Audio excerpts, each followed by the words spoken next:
Live from downtown Detroit, Local 4 News at 11 starts now. Tonight, we are seeing the biggest single release of new documents from the Jeffrey Epstein files. President Trump has mentioned several times, including notes about how often he flew on Epstein's plane. But one of the most surprising revelations is a letter appearing to come from Epstein in jail addressed to Dr. Larry Nassar, a letter that has now been deemed fake by the DOJ.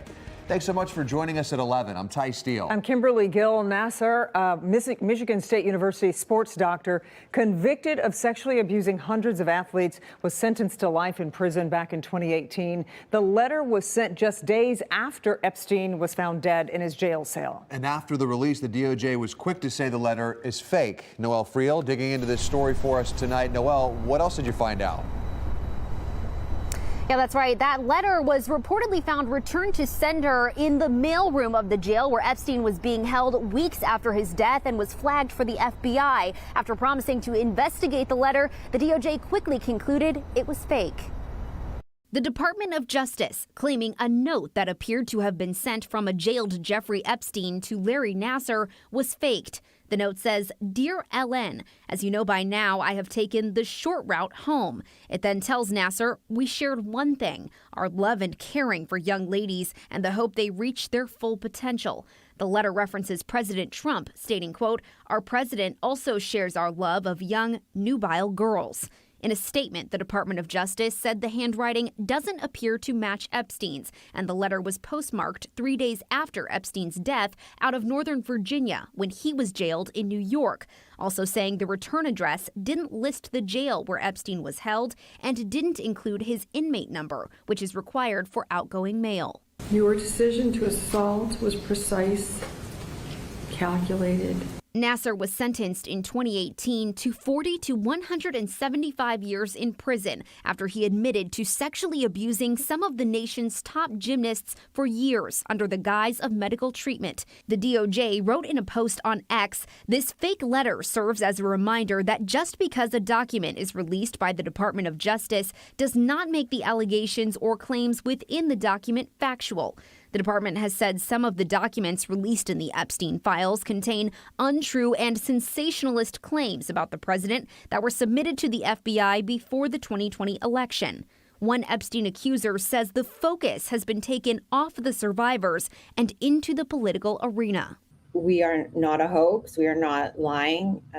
These pictures may show things and they may not show things, but regardless, what we are telling is the truth, and some of the things that have come out are actually the truth.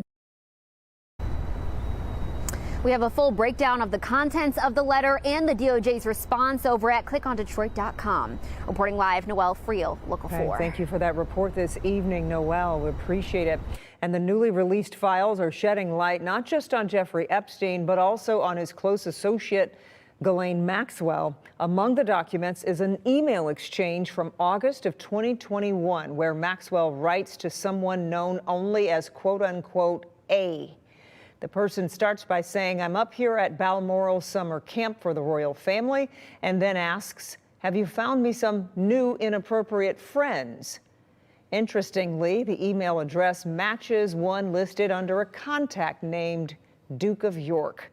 That, of course, is Prince Andrew, who lost his Duke of York title last October after intense scrutiny over his connections to Epstein. The emails do not indicate any wrongdoing. All right, our other top story tonight, the Christmas forecast. So here's a look at Santa Claus Village. I didn't see any elves walking around, but they must be inside working their fingers to the bone on all those toys. Forewarned meteorologist Christina Burkhardt is tracking conditions for us tonight. Christina, it's going to be a warm Christmas this year. No snow either. Right, a little less snow here. We're talking drier conditions, not only right now, but also as we carry into the overnight and tomorrow. So great news if you are traveling.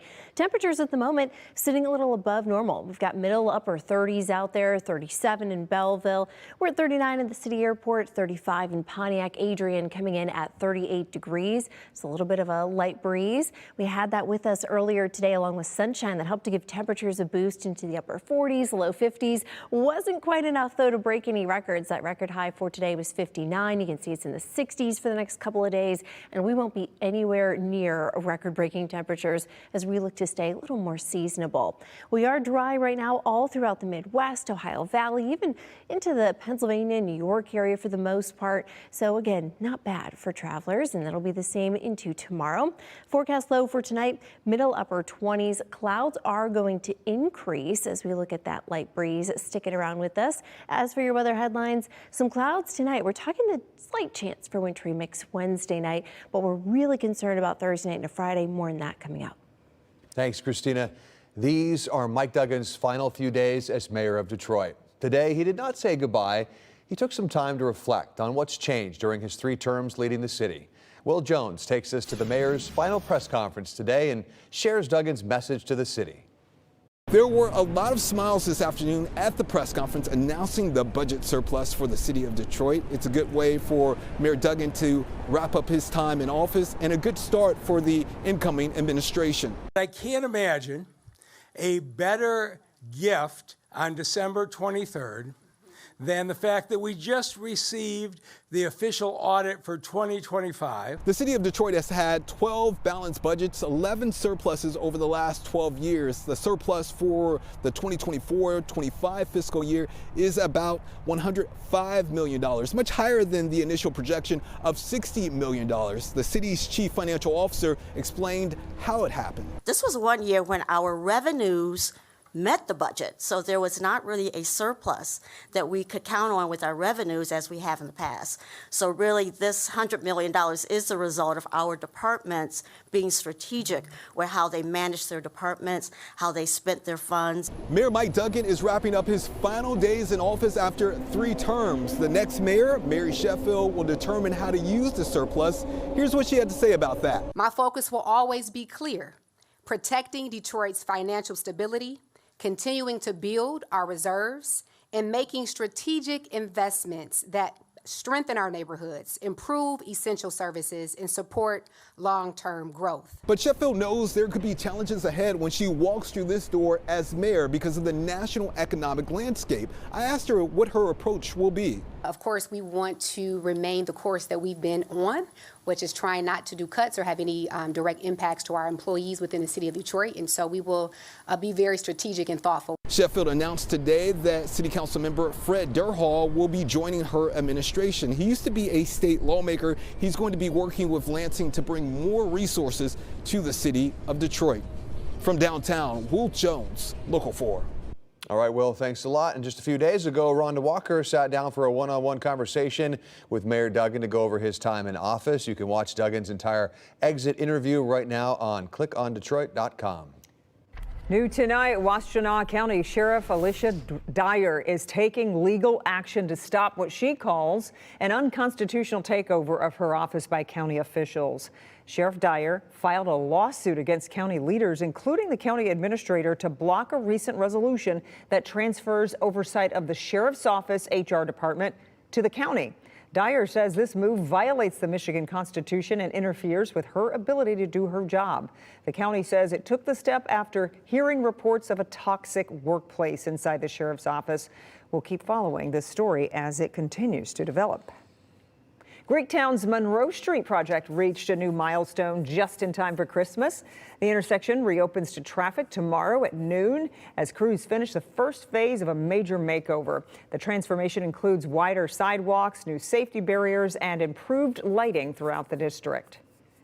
Holiday reunions taking center stage at the Detroit Metro Airport as officials are preparing for a record travel season. AAA expecting 8 million Americans will be boarding flights this Christmas. That's a new record. Flight tracking site FlightAware shows DTW has experienced more than 100 delays today. Not too bad, all things considered. To avoid headaches, arrive at least 2 hours before your flight and always check your flight status before you leave home.